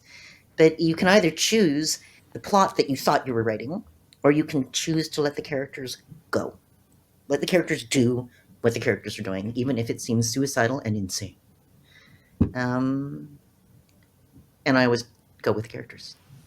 So the story is built on the character and the response, and the way those character choices have consequences and perturbate out. But those choices always reflect in some way the end beat or the end note. So that's why I tend to trust my writer brain. And if I didn't, I don't know, my husband thinks it's magic or voodoo. Just he doesn't understand how I can go from page 1 to the end the way I do, but I don't like outlines at all. I have an internal outline. Like I'll think, okay, this chapter is going to be about this. Sometimes it is. Sometimes it drops a book off a cliff. And then the book is off a cliff, and now take a deep breath. And then you keep following the characters. You keep following the viewpoint. But the various characters and viewpoints will take you to that ending in a far better way than a superficial outline. And it's funny because I tend to be a little bit type A and a little bit control freak about certain things. But I have learned not to do that with books. With books, I just trust. I trust the writer, and I trust the instinct and the story. But that's also probably why I would have difficulty writing somebody else's story. I could start it, but it would be my understanding of another person's character and to my understanding of their interior, and it would never be the same. So if somebody had said to me, Michelle, we would like you to finish Robert Jordan's books, and you want the money desperately, but no, I would never have been able to do it. Which is sad, but true. There's some people who can. And there are some people who love outlining. There are some people who love revision. They love it. They hate drafting. They find every single page of a first draft, it's like cutting off your own toes slowly. But then when they finally get to the end, they love revising. My analogy for that is their first draft is throwing every possible piece of furniture you could ever need into the house. And then the revisions are putting those pieces exactly where they need to be. And if you somehow have 5 bathtubs, you throw out 4 of them. And so they're now creating the perfect interior.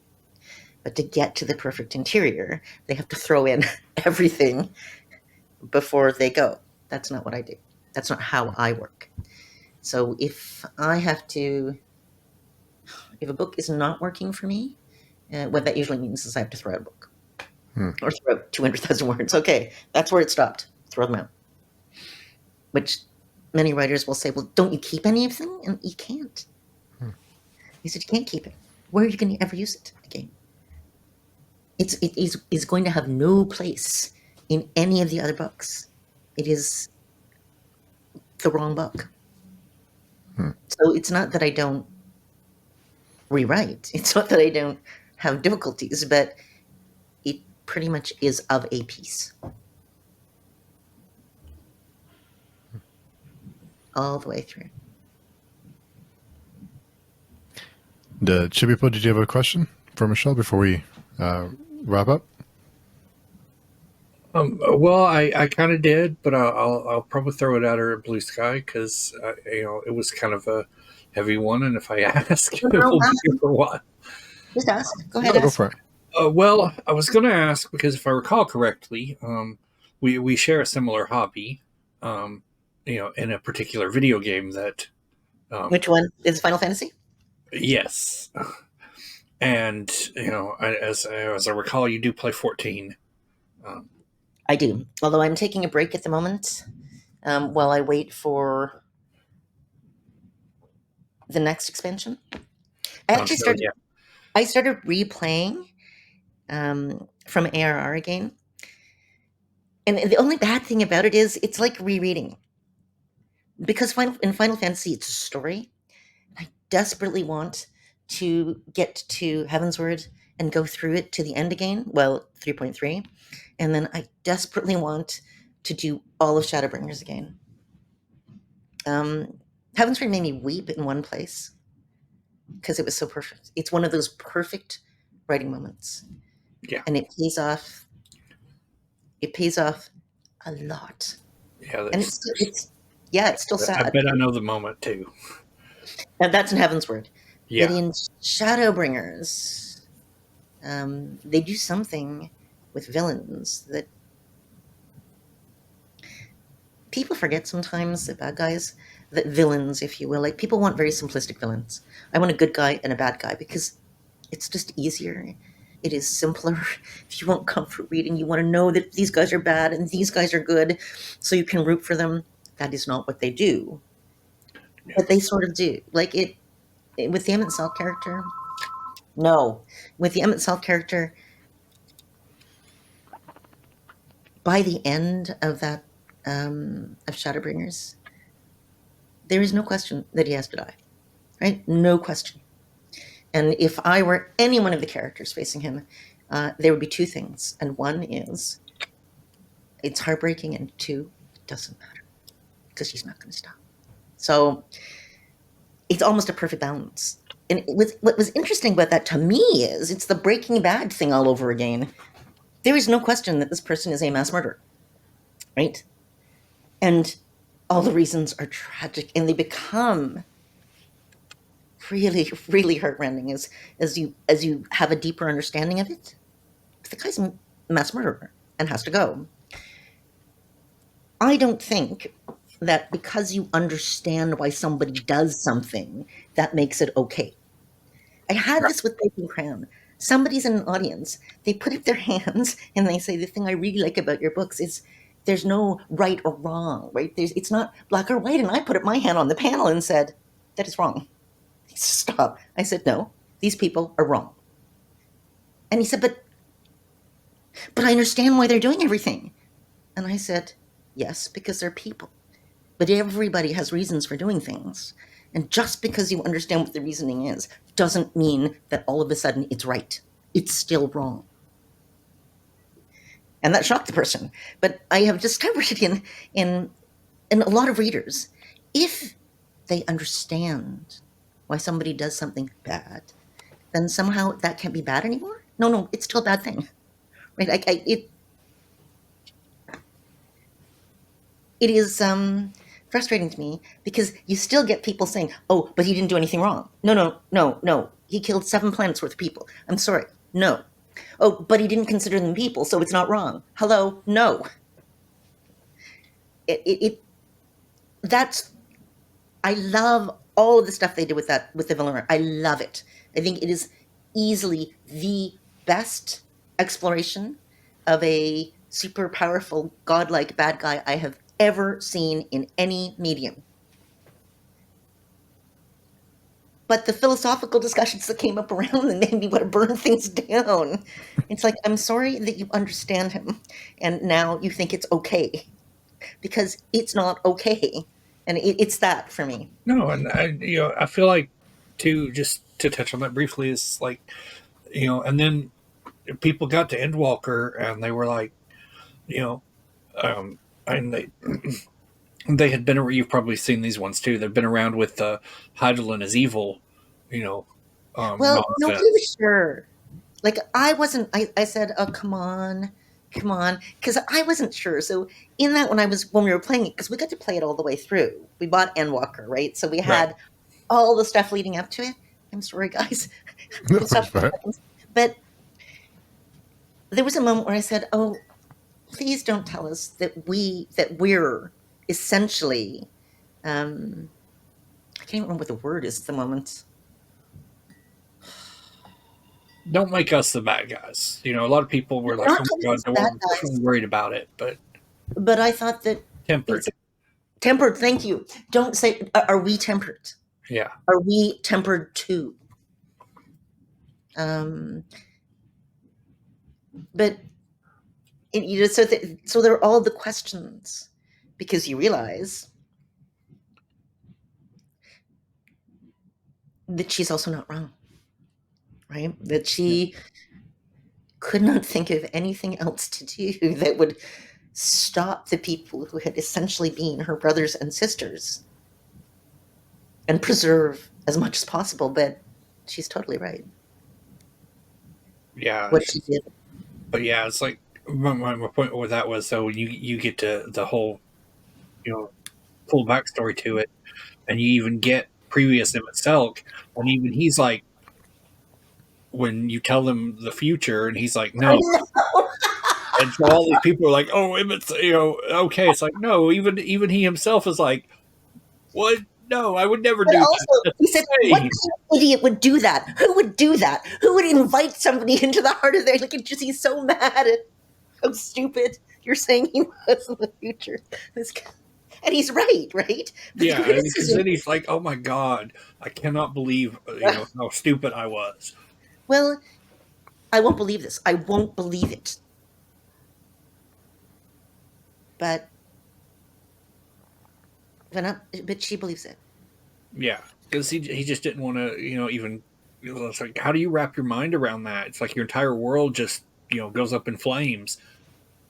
And so it's like, yeah, I get why he did, the things he does, but what I was going to ask is, just getting a little back on track, is just, with the whole progression from A Realm Reborn all the way through Endwalker, and they spent, about 10 years there, and what your thoughts just, because that's like a pretty massive, I don't think any other MMO's done that, just telling a single player story, across, and how well what your thoughts on how well they executed it and everything, but you kind of answered that. So I absolutely loved it, but that's why wanted to play through it. I started playing through it again because it is like rereading a book. It's just, unfortunately, 400 hours of rereading a book.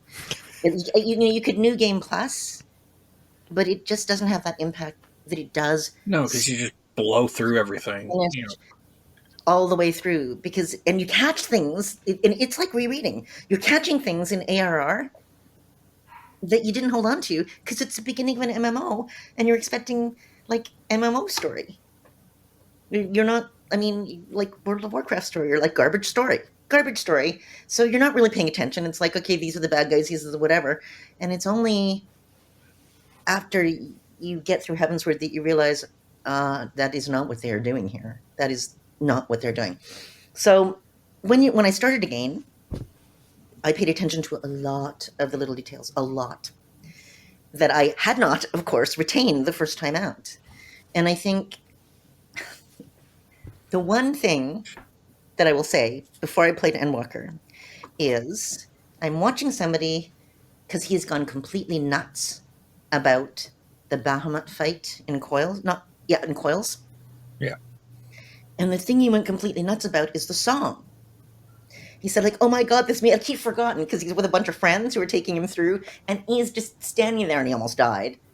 Because it is so visually spectacular, first being 10 years old, and the music and the song. And so somebody in the comments had said, this is the world's second clear, if you want to hear the full song. Because even though they've brought you down to the same level, the gear is still, there's slight differences. So then I, of course, clicked on the world second, and I heard the whole song. And I'm listening to the whole song, and I said to my son, who was also playing, I said, this is Endgame. He said, what? I said, the words here, this is an Endgame song. And it was. I mean, from the very start, from the moment they relaunched ARR, it's the Endgame music. Yeah. And it is, because that's a Heidelman, but it was to the words, it was the lyrics. I said, no, this is Endgame. And the people, my husband always looks at me funny when I do that, but there's a way that people use words. It's the way that songwriters use words, or the way that poets, or the way that writer uses words, where you understand that there are more layers to it. You can just tell by what they've chosen. And then I wanted to hear it again, but I wanted to hear it without the constant loop, because it was a long fight, and they have a perfect loop, so you don't notice it immediately. The people who are doing the music are gods. And somebody said it's in the very first opening trailer of ARR. Yep. That's the song they played. So I go, and Daniel comes downstairs, because my sons are now dissecting what they do and the musical choices they've made, because they compose in different ways. I start playing. My son watches the opening of he said, oh my God, Mom? And I said, what? He said, those are the Warriors of Darkness. I said, pardon? So then we have to watch the whole thing, because by now we've gotten to 3.5, but we haven't done Stormblood. He said, they're 1-for-1, the Warriors of Darkness. That's us. That's the stand-in Warrior of Light. That's a little priest. And he was right. So this opening segment was all of those characters with that song and those lyrics, and that's the very beginning. And that beginning goes all the way through various things to that ending. And I was totally amazed by it, to be honest. And they had, you can say it's 10 years, and it's many, many, many movies worth of structural creation. And it's blended in with all of the MMO aspects and the dungeons and the dungeon bosses and the raids that I didn't do. Because I followed the story all the way through. But I really want to see what they do coming up. Yeah. Because Shadowbringers would not have worked if it hadn't been for Heavensward. And Endwalker relied on Stormblood. So all of the end relied on things that they'd established all the way, but they still had to finish every segment in a way that was satisfying as a segment. They couldn't just give you half a book and toss it in. That, by the way, is what I have said to many people when they say, can't you split your books? No, you cannot just cut a book in half. How would you feel if I ripped a book in half and gave you one half of it? There has to be a beginning and an end arc within a book, or it doesn't work as a book. Same with the game. So they're making structural choices that are beginning and end arc. But I have to say, if I had played ARR at launch and I had got to the end of 2.0, I think I'd have burned something down. It was the worst cliffhanger ever. And then people had to wait 6 months. I don't know if you guys play video games, either the two of you. And if you don't play video games, it won't be of interest. And if you dislike MMOs, it really won't be of interest. But it is really actually brilliantly written. Oh, it's brilliantly written. Sorry. People sometimes Preach said when he was, because he would do this, review of each segment. And when he got to Endwalker, he said, if you had ever told me when I was playing ARR that I would have given a shit about this obnoxious little prick, I would have laughed in your face. But I swear to God, in this sequence, I actually told everybody on my team, if anything happens to those two siblings, I will eradicate everything. And I was laughing, but you do feel it. And so they also have the characters, and the characters learn. So they start in places, and they end up in different places. They learn from the experiences. Are they scarred? Yes. Do they lose people? Yes. But so yeah, no. I think that the story is the strongest thing about it, but I like some of the MMO elements as well. And it's just that if you want to reread it, you've got to go through. You have to have the time to go through all of it again. Yeah. And it is. If you don't play games, if you don't play MMOs, it is definitely not for you. But it is a very strong RPG, and it's a really strong RPG story, and it's because it breathes. It's because you're accruing character details, and these characters are changing and growing, which, by the way, is the advantage of a long book series. Start to finish, you have the room for characters to experience things and to get older or wiser, angrier or happier, more independent or more dependent, depending on where they started. People ask about why long series. It's not just the movement of armies and gods and demons, although that's part of it, and ancient history. It's also the characters have room to breathe and to really fully step out. I'll stop now. I'm sorry, chibipoe. No, it's fine. I was also going to say is like one of the other fascinating things is how, even though it's a ostensibly an MMO, it's still a single player story that, in order to play it, everybody has to go through the same story. And everyone has to, but I think that's why people talk about the toxic positivity, and I think, well, bullshit. People talk about non-toxic. I actually really like playing Final Fantasy XIV, and I only played a Warcraft with friends because they're kind of like, the Warcraft community is not quite League of Legends, but it's like you're in a room full of 14-year-old boys who are so insecure they have to make sure that everybody else knows that they're not the worst person in the room, and it's so unpleasant. I mean, did we not grad this in junior high? Oh, no, clearly no. But in Final Fantasy, I think the reason that you don't have that level of toxicity is because, A, there are things that will kill the most expert of players for 3 months. You guys go have fun. But everybody has to do the story. And for the story that a lot of people love, it's like you come in and you say, never been here before, and someone says, oh, you're going to die so much, I'm sorry. But they're not angry, and they don't want to spoil anything because it's the first time you've seen this. And they know what it was like the first time they finished this instance and they came out of it before the trial. So it's like, and you can say, oh my God. You do the vault and everybody's like, their first time here. And they're like, well, enjoy. Don't forget to smile, because people like they that. also aren't screaming at you because you don't know everything, because you're there for the story quest. You are there to do the story. You are taking them. You're walking the same path they walked, and they would like you to be moved by it. And if basically somebody is basically telling your shit and go commit suicide, because that's what happens all the time in WoW dungeons, you're probably not going to have that happy feeling, right? You're not going to keep going because you have to do those instances. However, they changed it so you don't have to do anything with people.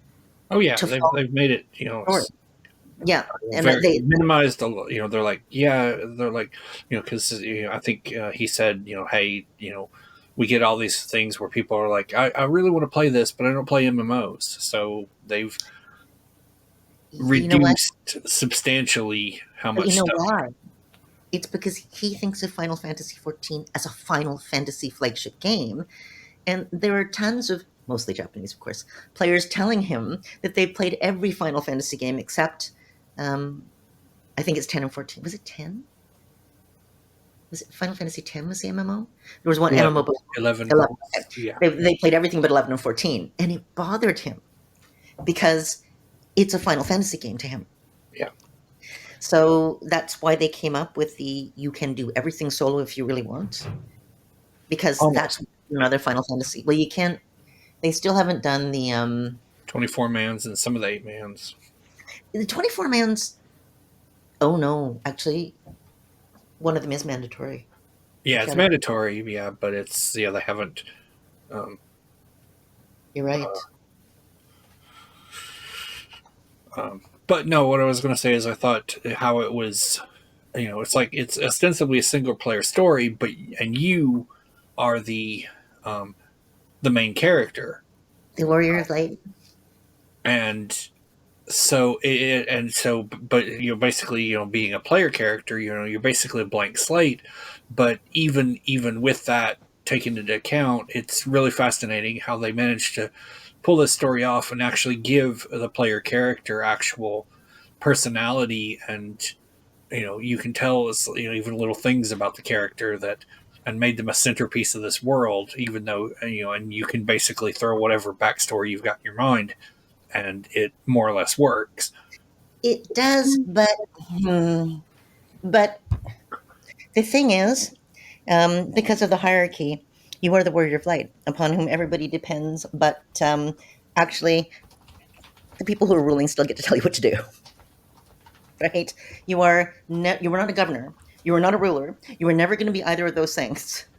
You are You are a very special troubleshooter. I'm not going to call you a murder bot, but basically you're a murder bot. You go out and you can face down gods, but you're not going back and ruling cities. You are not making laws. In fact, at one point you are wanted by the law. So they put other people in for NPCs for that. They lower the structural psychological cost of power creep, because you have the context of the world, and power creep is an issue, and there are some stories and some books like the Anne Rice vampire novels, in which every single book say Lestat gets more and more and more powerful until the books have to be freaking ridiculous and ungrounded to work. In the Cass novels and also in the West novels, one of the things that I am always considering is play balance. I don't know if either of the two of you have ever played like D&D or have tabletop or other things. Mm-hmm. Play balance is important. And you cannot, if you want your character or a character to become essentially God, they're off the page.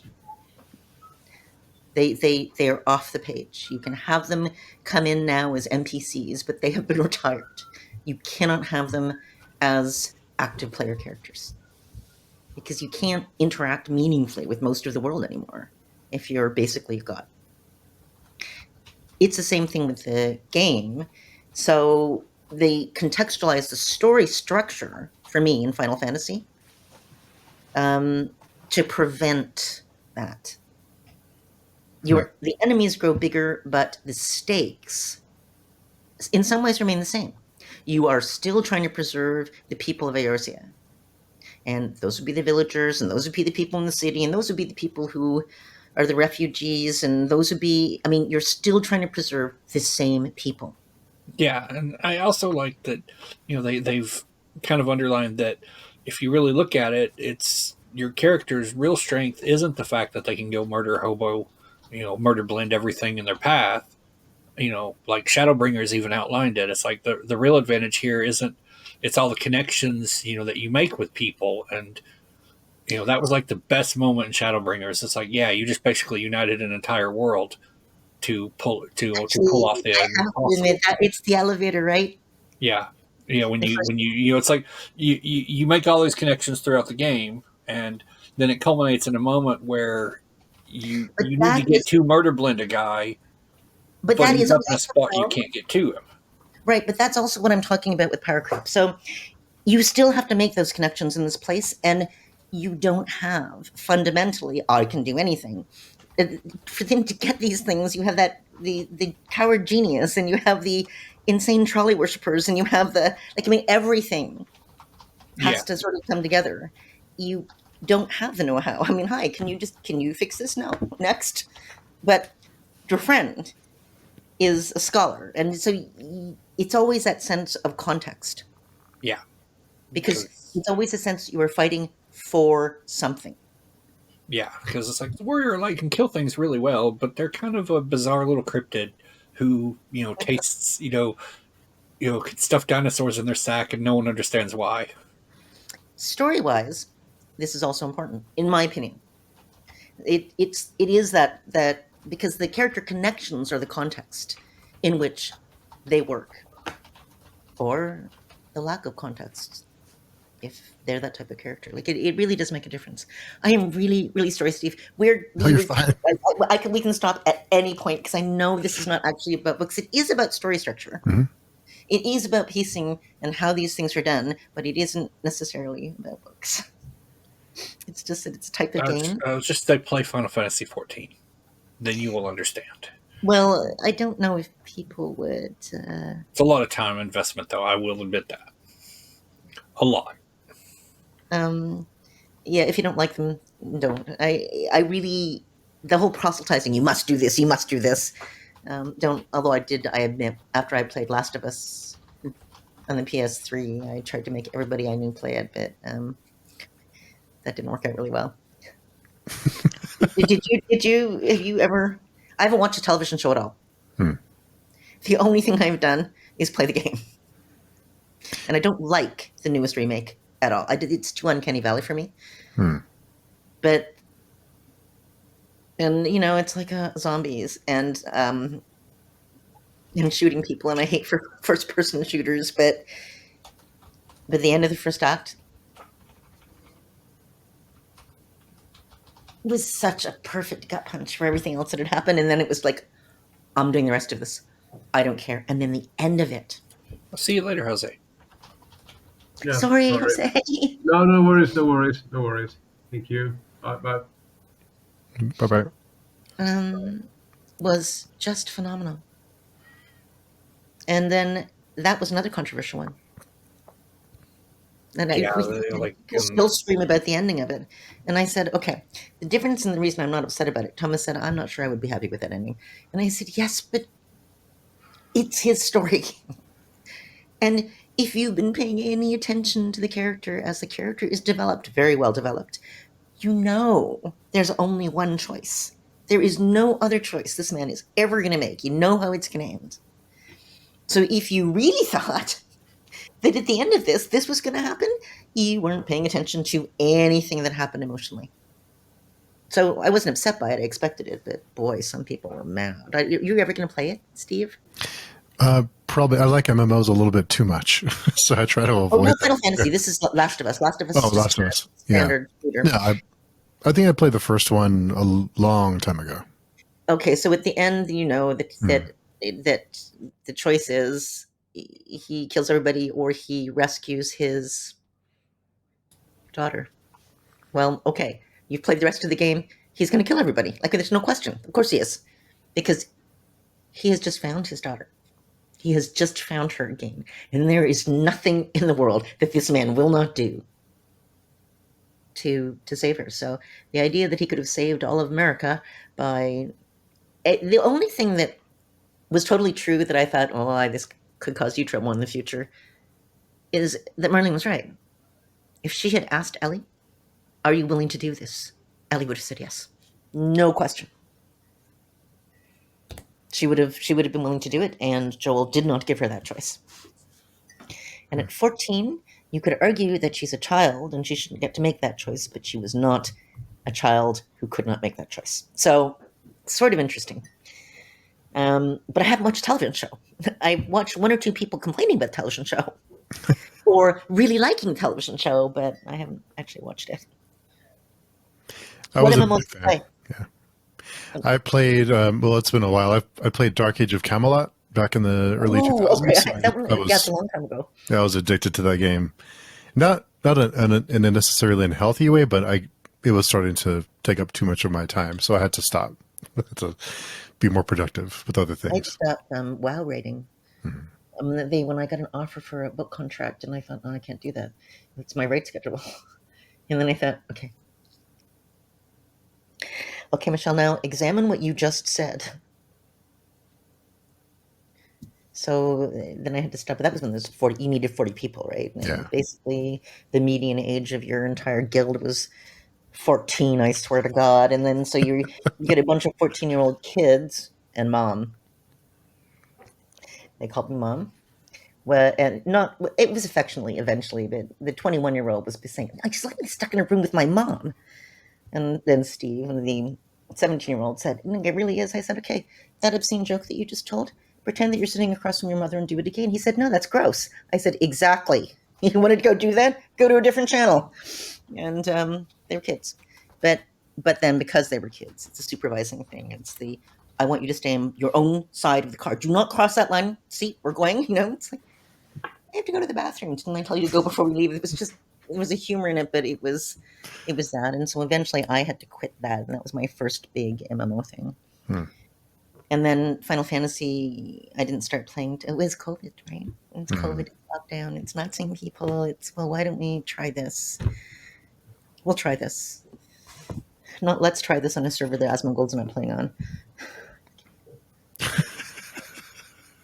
You're laughing, but Not even him. Just I think he's gone back to WoW. So he bounces around all over the place, and he never finishes anything. And I hate listening to him play a game. But I actually, oddly enough, like his political takes for certain things. And I was shocked when he came out. He's on Twitter, 4.2 million likes. Twitter, he says, the whole abortion thing. He says, if you don't have autonomy over what happens in your own body, you don't have freedom. I think everybody who wants an abortion in any state should be able to get one. And it's like, well, you're going to get it in the neck. But he doesn't care if he gets it in the neck because he was an odious troll for many years, and he's totally used to getting it in the neck. But he couldn't understand why. It's like 4.2 million likes. Like, what the hell is this? Because he's Texan, so it's obvious. Oh. And the thing I don't get is the Texans that I know, the Texan writers that I know, are all very much that kind of, don't tell me what to do, right? And so how this occurs in Texas, like Texas and their ridiculous abortion laws, I do not know. Like, I can't imagine the Texans would be lighting things on fire because people were telling them they couldn't do something they used to be able to do, but maybe I don't understand Texas because I don't live there. I'm Canadian. I live in Canada. So far, all of this stuff has not crossed the border, but it was quite surprising. It's a bit of libertarian bent. He does not like the social justice stuff, but he does not like racist or bigoted assholes either. So it's kind of interesting because you can watch him do one of his funny political takes, or not funny, depending on who you are. Half of his comments are, he's a libtard. Half of his comments are, he's a fascist. It's just, and everybody means it. And he just doesn't care. So I find him interesting as long as I don't have to watch him play games, because when he's playing games, I think, oh my God, this guy is such a jerk. But he started when he was 13, and he has continued in the vein of a trolling 13-year-old. And he has come to WoW for some things, partly because everybody likes it when he watches hardcore WoW deaths. I'm sorry. He knows the game so well. He's actually like my son. My son played when he was 12. So everything's stuck in mind. So he knows exactly what's going to kill people. He knows exactly what's coming because there's almost no mechanic and no mob he doesn't know. So those people, and in fact, he has huge chunks of people who've never played WoW who love watching these because he breaks it all down. So he said, if Blizzard does this, I'll play hardcore. And they did. So he started. And I really wished that he'd started on the other server. Well, because if you have a huge server lag, it kills you if you're in the wrong place. Oh, yeah. Yeah. And he had so many people join who had never played the game before that the server lagged. Yeah, It's because they want to, I'm going to log in and be there, or follow him around. Yes. And Yes, but and then join his weird guild and then everything else. But it lags the server. You do not want to be on any layer he's on because you won't be able to move. And as long as you are not trying to actually play the game, that's fine. But in hardcore, if you have bad server lag at the wrong time, you're dead. Yeah. And then you have to start all over again if you want to, or you stop. But as I said, politically, he's interesting. Also, he loves Lord of the Rings and has read them. He's read a lot. And he has obviously, although he he doesn't consider himself stupid exactly, maybe he's read a lot. He knows a lot of stuff. So when he's not playing Asmongold, he's actually quite insightful. He's insightful about business things. He's insightful about business gaming things. So he has a persona. I don't know. Daniel said, yeah, it's interesting to listen to him not while he's playing a game. Ding. But then he gave up on money for a while. And one of his friends screams at him every so often because he could make so much money if he was playing on his monetized channel. But he said monetized channels are pressure. So he doesn't do it. So he's got like 2 million people. He's 60,000 people watching him play on Twitch. Not monetized. Wow. I know. All right. So thank you very much. Well, thank you, Michelle. Where can people find you before we go? I am. Hold on for 2 seconds, and I will. Okay.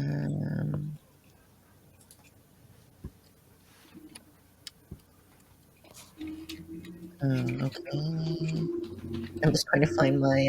I was just going to copy the link, but apparently it's not working very well. So what about this? No, they've changed it. So let me just go to my. I know, right? My profile. Maybe the profile has the. I'm on Blue Sky. Ah, I got it. I found where it is on Blue Sky.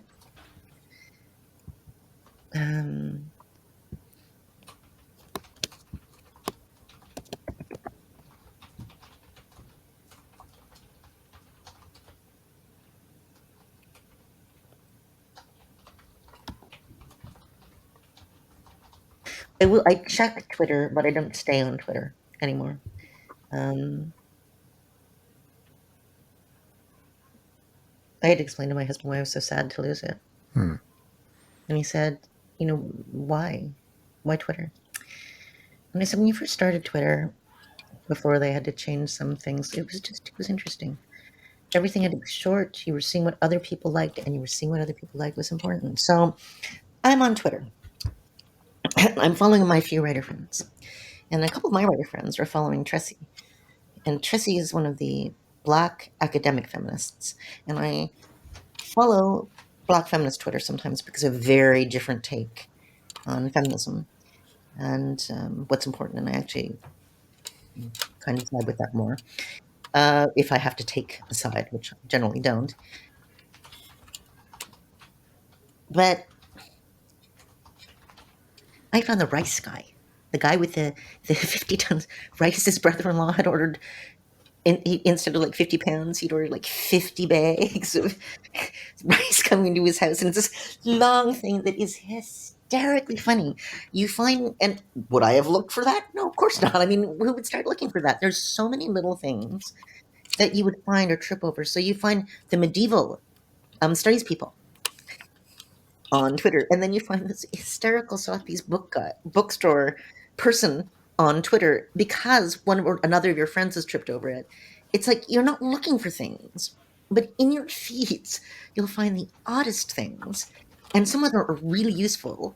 And science Twitter is really useful, and medical Twitter is really useful, and they're not things that I would have ever stumbled into before. So that's why I kind of missed it. a lot. I missed the Muslim guy. I missed things that kind of widen your view. I Mhm. watched Fergus. You remember Fergus? Unfold on Twitter. Hmm. So it's like, okay, Black Feminist Twitter has gone off like a bomb. It's what is going on. And you're getting Vimeo photos and you're getting people because the police are there. And somebody has been shot. He is dead. And now everything is going to hell. And I'm watching the videos, watching what's happening. I said, Jesus fucking Christ, they have tripod machine. Whose police force has tripod mounted machine guns? Like, seriously, whose? And it's all there because people are in Fergus and they're kind of, black in America. And it's, I said, Thomas, it's like they've just brought the army in and this is police. And then you read about the reports. You read the reports in the newspapers later, and it could not cover any of it. Hmm. Just didn't. But that growing sense of absolute horror as all of this unfolds made me understand why it was such a useful tool. The same with in Egypt. There was it's getting things out in a visceral way. You can read about it in the papers, but Filtered. well, you're not watching somebody get shot and die, Hmm. which was actually quite terrible, and some people were very upset about it. And it's like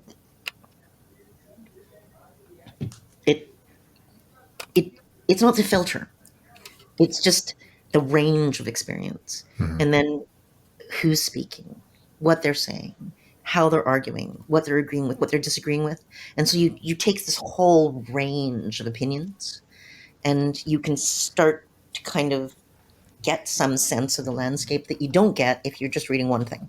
You got to read multiple things. So that's why I miss Twitter, but Twitter's not that now. Hmm. So, but Blue Sky, as people have slowly migrated, is the place.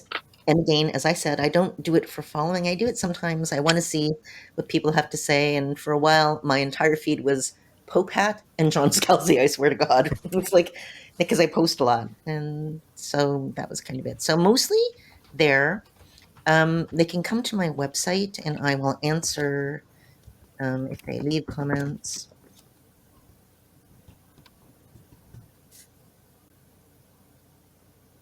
Great. I'll leave that. Leave that link down below in the description for the podcast, so people can connect. I think having a website's important, especially with the different platforms. Oops, I said Michelle at. Oh my God, that's my mail address. No, I got you. I actually have your website pulled up here on my other monitor. So Okay, sorry, Michelle Yeah. Segura. I said, obviously, I have a Christmas brain. yeah, no, it's okay. And chibipoe, where can people find you? I still putter around on Twitter. I'm on Blue Sky, but I don't say a whole lot there. Like Michelle, my feed tends to be a lot of Pope Hat when I go over. Well, I'm just like, I do Courtney Milan I really like right now, and she's been covering legal stuff too from a slightly different Yeah. angle.